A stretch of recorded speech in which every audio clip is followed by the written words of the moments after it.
Hey, what's up, everybody? It's Maverick, baby. And I am back to talk about Insecure.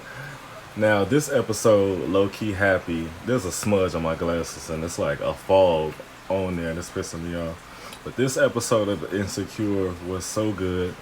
It was a very Love Jonesy type of episode and I really enjoyed it. Hold on, let me get this fog off my glasses because I can't deal with that. But anyway, it was so good. I really enjoyed it, and it was so good to see the genuine, romantic, coy, shyness, teasing, playful banter between Issa and Lawrence that we never really got to see on the first season when they were together. Because in the first season, it was all about Issa being unhappy in a relationship to them, to Lawrence, getting a job, to them going to get the couch, and then we started to see some of their real interactions. And then not soon later after that, she cheated. They broke up, and then everything else has just been like hella blows from between the two of them. So it was just nice to see how they acted when, for me, watching this episode, I felt this is how they were when they were dating, happily dating, like in college, maybe after college when they first moved in, all up until, Lawrence sank into his depression. But this episode was really cute. It was real Love Jonesy. And for a lot of people, I know some people called it feeling like Issa and Lawrence were gonna fuck and that they were gonna get back together. Don't know if they're gonna get back together, but they definitely did fuck. Now, for me, I wasn't sure. I think a part of me was more so thinking that Issa was gonna be torn between, because y'all know I had that prediction because I seen a picture of Elon Noel, who plays Daniel's character, and I seen a picture of him and Kendrick Sampson, the man who plays Nathan's character, in the picture together. And I'm just like, you two motherfuckers ain't friends. Ain't no coincidence that y'all just posted up for the gram. So obviously y'all must have shot a scene together. Excuse me. So I was thinking that maybe at the block party we would have seen Daniel, Nathan, Lawrence together all in the same place with Issa. And I thought somewhere in this season we were going to see Issa try her best to juggle and remain neutral with all three of her past. I can't even say all three of her past sex partners because Issa has had quite a couple, but her past three love interests, I'll say. And we didn't see that, unfortunately. Maybe we got two more episodes left. We got episode 9 and episode 10. So maybe we'll see that. But I thought I was going to see Issa try to maintain, good relationships with Nathan and Lawrence. And then it eventually got to a point where she had to choose. And like I said, the season isn't over yet. So maybe we will see that. But after this episode, and even then, I don't even know where the two of them go from here. And I don't even think they know where they go from here. I feel like they just kind of enjoyed each other for what the two can offer each other. And that was that. They're going to continue to move on as exes. That's the way it felt to me. It didn't feel in no way that, they're going to get back together or they're going to start dating again. It just felt like what we gave each other was needed. It was necessary for both of us. I feel like this honestly was the closure episode between Issa and Lawrence. Like, I don't know why, but I could be wrong. I was wrong about my prediction. So maybe they will continue to try to, do things over again, like recommit to each other, as Lawrence stated in the episode. Or maybe this was the closure episode. So we'll see. But let's go ahead and get into it. So the episode opens up with Lawrence sitting at the bar, and he's definitely going through those pre-date jitters. Like when you get there first and you're waiting for the other person to show up, you're like, do I look good? Do I smell good? And he did the motherfucking breath check from the wood where you just breathe into your hand, and if it produces a horrid, rancid smell, then you need to correct that shit immediately. So he did that. It wasn't pleasing to his palate. Okay, so he popped an Altoid and then choked on it. And then, if I'm not mistaken, I think he like threw it up a little bit because I could have sworn I seen something just ricochet off the counter, like bounce off the counter, bounce on the counter. So I'm like, ugh. But he did that, and then soon Issa comes in. She's looking for him. She's looking great in this little red blouse. I don't know what the fuck that shit was. It wasn't quite a dress. It wasn't quite a shirt. It wasn't quite a blouse. It just called it a red top. Her red top. She came in there looking great, looking beautiful, and Lawrence is just, you know, enamored. Oh no, that's not a good word. Compelled by her beauty, and he calls her over to him, and not even like a step later, Issa falls and busts her shit right on that. That's not even like tile. That's not even flooring. That was like cobblestone. Like that was a restaurant with a cobblestone floor. Like what the fuck is that?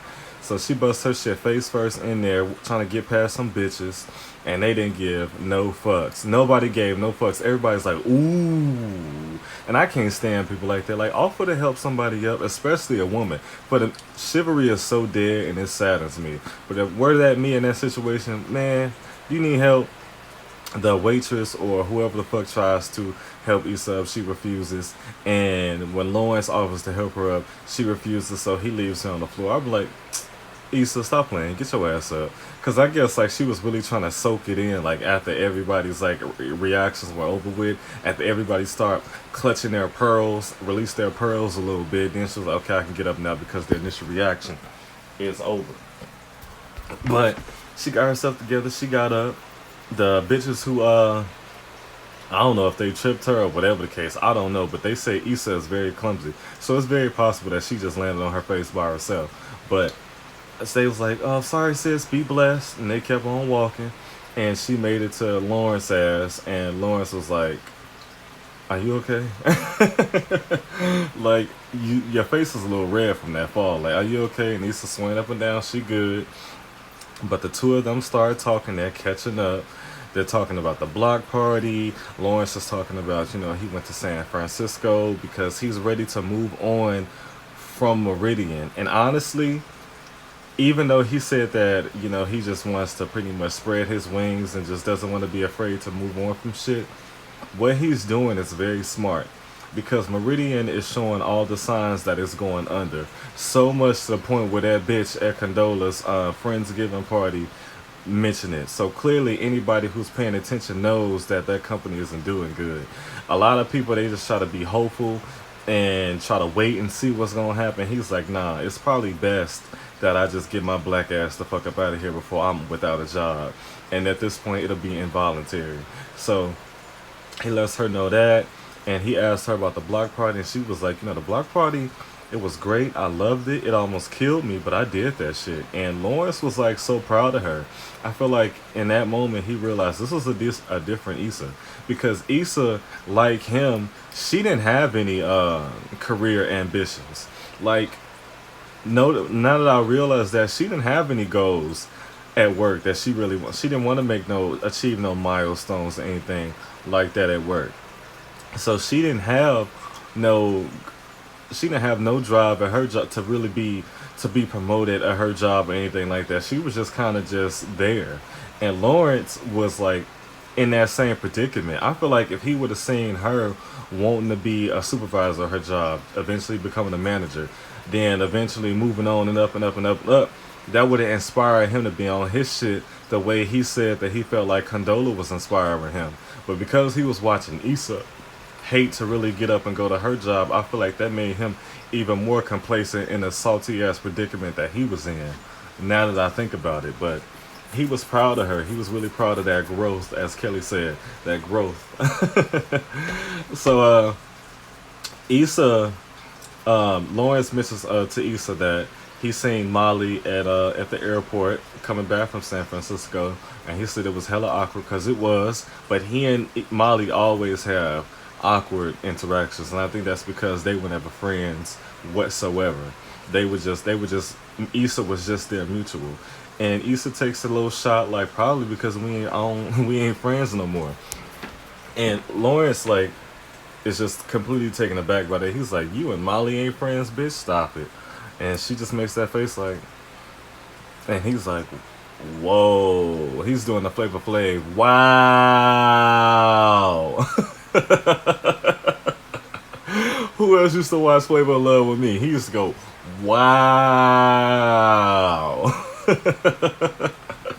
But Lawrence is taken aback by it. He asks her what happened, and before she could really get into it, whatever. Lizzo starts playing. I don't know the name of what's it called. Truth Hurts. Why men great till they gotta be great. And I was like, if that ain't fucking.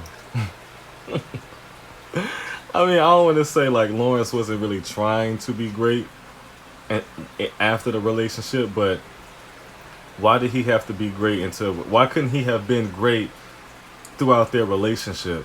Why did he have to be great when Issa was starting to see Daniel? Like, why couldn't he just been great from the beginning? Like, if he was great from the beginning, she would never fucking cheated on his ass with Daniel. But I feel like that was a fitting ass song for Lawrence's ass. But Issa tells him that they don't have to get into it, and then the place just get really, really fucking rowdy. Even to the point where this guy just like moves in on between the two of them two while they're talking and starts trying to order food. Now, I had like a similar experience like that before, and let's see, I think I was 26. It wasn't that long ago, to be honest. I feel like I was either 26 or 25. My birthday is in December, so typically I'm always like the year younger than my. I'm always the year younger than I'm eventually going to be that year because my birthday is so late. So like I spend the whole year 25. And some people spend like 3 months into the year, the age, the middle of the year. I'm literally the same age longer than everyone else of that year. But I remember being at this club, and I was like clearly at the it's just getting annoying for me to even talk about it. But I was at the bar first, and this white bitch, he fucking like just kind of like bumps me out of the way. And because even though I was there, I hadn't like placed my order yet. And so we were still like waiting to be served. And he was behind me, and I think he's seen that. So I feel like his plan was to bump me out the way so he could be taken before me. And this was like really my first time like really going to a bar. So I didn't really have like that just built up like, oh hell no, I'm not about to let nobody try to fucking intimidate me, manipulate me, dominate me, or any of that type of bullshit. I was kind of just like that, like oh my god, like taking it in all at once, alone at that. So he's just like kind of like bumps me out of the way, and I was just like completely passive. And I was like, man, because for me, I've always been like non-confrontational, and I'm like, even like in school, like there's so many people I should like definitely punch in the face, but I'm not someone who likes to be in trouble. You know what I mean?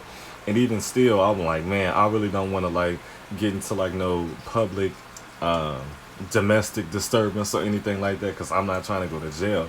But at the same time, I'm realizing, and I have realized, that sometimes you just have to go there, and I am prepared to go there because I'm not about to let someone do me like that ever again. But that bitch bumped me, and the final he was on his ass, because even though at this point he bumped me like off the bar, like off the little table, but the bartender knew that I was there before that bitch was. Thus, he came to me and gave me my drink first. So, it really worked out in my favor. So, I was able to like get over a lot faster had I been bumped off the fucking bar and had to wait after this white bitch to get my drink. But never again, y'all. But that's pretty much what was happening to Lawrence and Issa. And they were just like, you know what? Let's just get the fuck up out of here. So Issa's like, yeah, let's get the check for my prosecco with vodka. I'm not a prosecco and whiskey bitch anymore because I've changed. And then the bartender comes back and says, you know what? It's on the house since you busted your ass. So they go out to the parking lot, and they decide to go to some Latin restaurant that Lawrence has always wanted to go to. And Issa says that she's never been there before. So he decides to call the Lyft so they can go. And, he calls Issa, and she's which is just so fucking cute. It was really cute. But she was like, motherfucker, I'm off duty. Excuse me. And he calls a motherfucking Uber Black, or what is it? It's either Uber Black, and I think it's like Lyft Select. I can't remember what the premium service for Lyft is, but I think it's like Uber Select.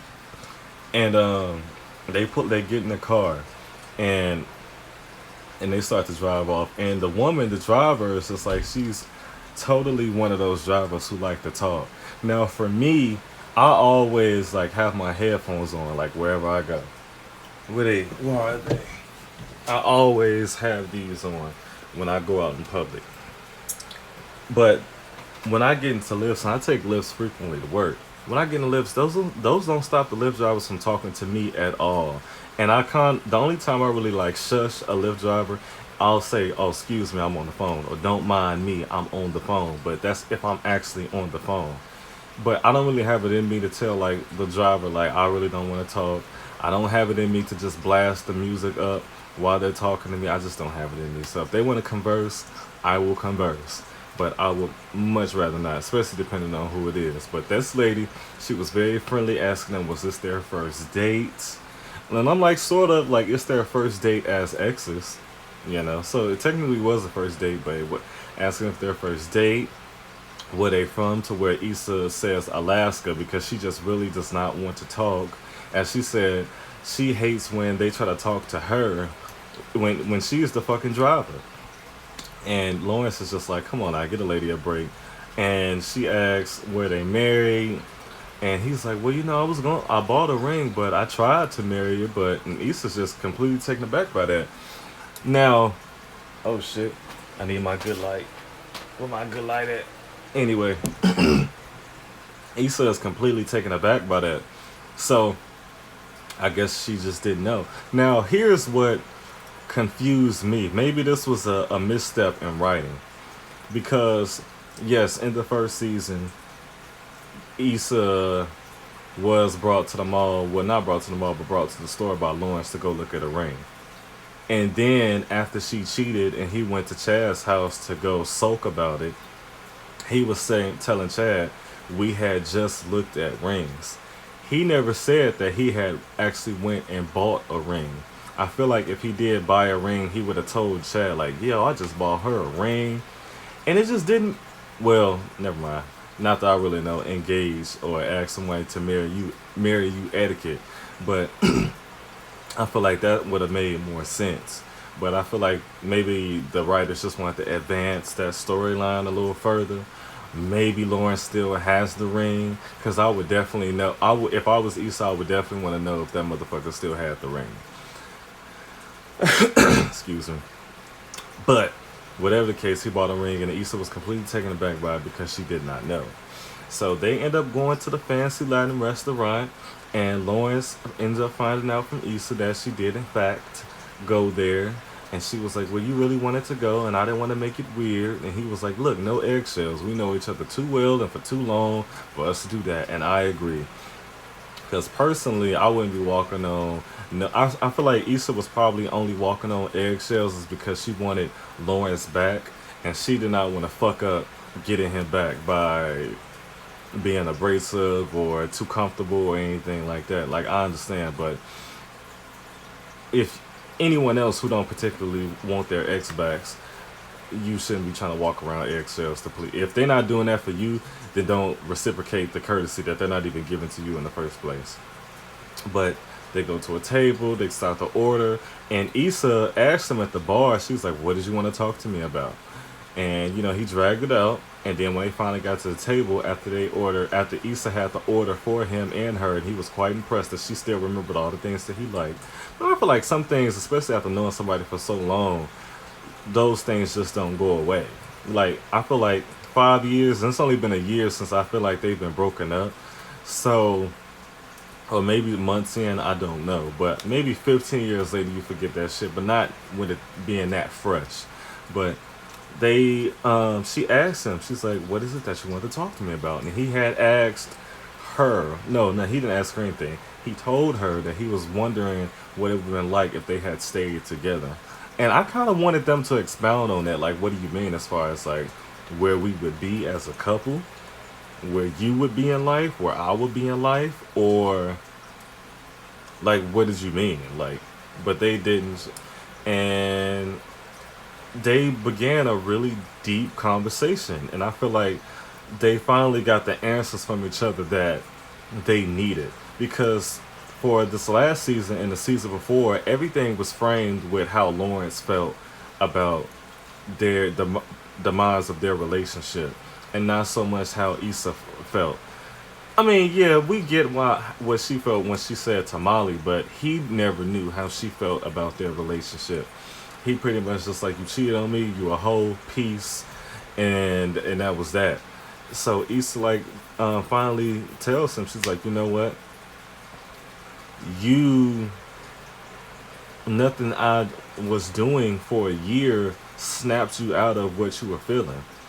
You didn't want to go. You didn't want to talk. You didn't want to go out. You didn't want to have sex, and that just reminded me of when Issa was telling Molly at the nail salon, like, you know, Lawrence hadn't put it down in a very long time. So she was like, you know, you didn't want to have sex. You didn't want me, and he was like, it wasn't. It's not that I didn't want you. It was just like watching you get up and go to work every day just showed me that I didn't have anywhere to go, which didn't even make sense to me because it's like, if you felt that way, then why didn't you do? Why didn't you? It just didn't make sense. Like, I don't even know what type of depression Lawrence had, but to think somebody who, because I remember like I didn't find my first job until I was 20, 21 or 22. But I just remember how whack it was being 19, 20 years old and never having any money. I remember how whack it was just being unemployed. I remember how whack it was wanting things and couldn't buy them for myself. I remember how whack it was. Like, I didn't even want to go out to like celebrate Mother's Day or anything like that because I didn't want people paying for me. I thought it was whack that I didn't have money to do it for myself. So I was like, I need to find a job. So it's just crazy to me that he was so depressed, but then again, he wasn't 21, 22 like I was. But he was so depressed about it that he didn't even have it within himself to change it. Like, that was crazy to me, but whatever. If that's what that happened, that's what happened. But he told her that, and he asked her why Daniel, and she said it wouldn't have been just anyone. It was just because like it just felt good to be wanted by somebody. And you know, Lawrence is like a visually crushed, but I feel like he finally understood that it was more to it than Issa just want to have sex with somebody.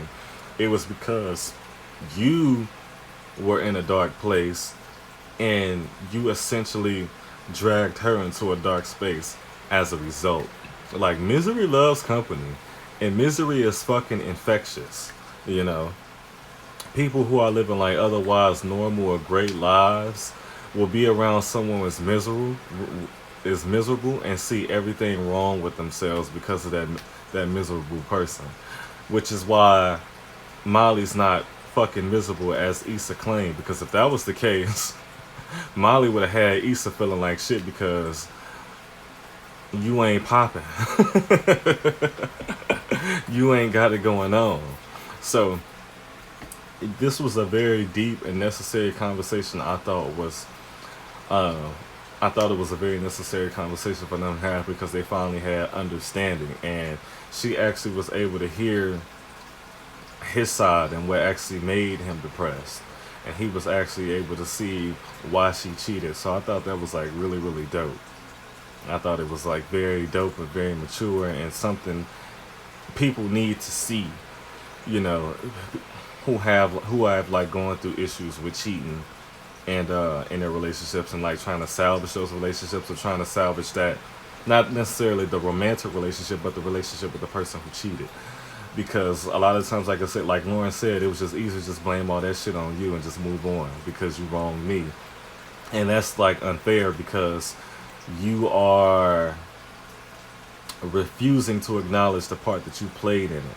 Because for me, it's just like Lawrence's response to it is like, okay, she cheat. Like, I was unemployed for 2 years and she took care of me, but she cheated, so I don't give a fuck. Like, Not cool at all. But after that, after they got all awkward, Issa goes to the bathroom. They come back, they eat, and after the fact, they go outside and start mentioning the art walk. And all of a sudden, you hear brat, brat, and Issa's like, "Oh shit, it's TSA Bae."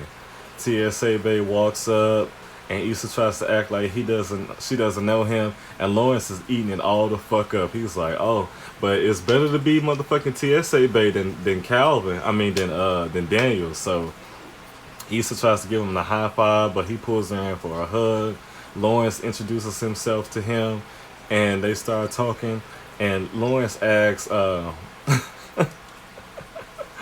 Calvin is like, "Oh, did you have the prawn joints?" And Issa was like trying to play it off like, "No." And then Lawrence is like, "She did have the prawn joints. She had," because in his mind, he's like, "Oh, not only have you come to this restaurant, but you came to this restaurant with this nigga."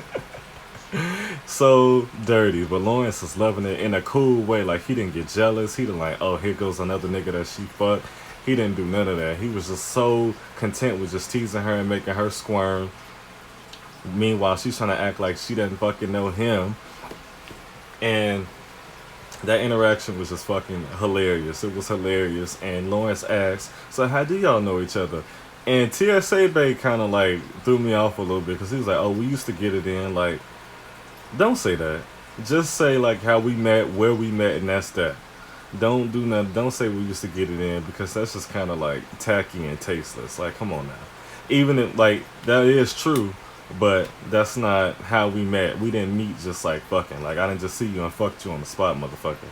So that was whack. But Mazda was ready to go. So TSA Bay and Mazda left. Lawrence teases Issa some more. But meanwhile, he's just been getting blown up by Condola. And, he's been doing a good job of like playing it off. And he was like, "You know what? You tell me all about the arc walk later. I gotta run." So he walks off, and Issa's just like feeling like so used immediately. She felt like a hoe until she heard "brat" in his voice, and then he comes back, and then they go to the art walk.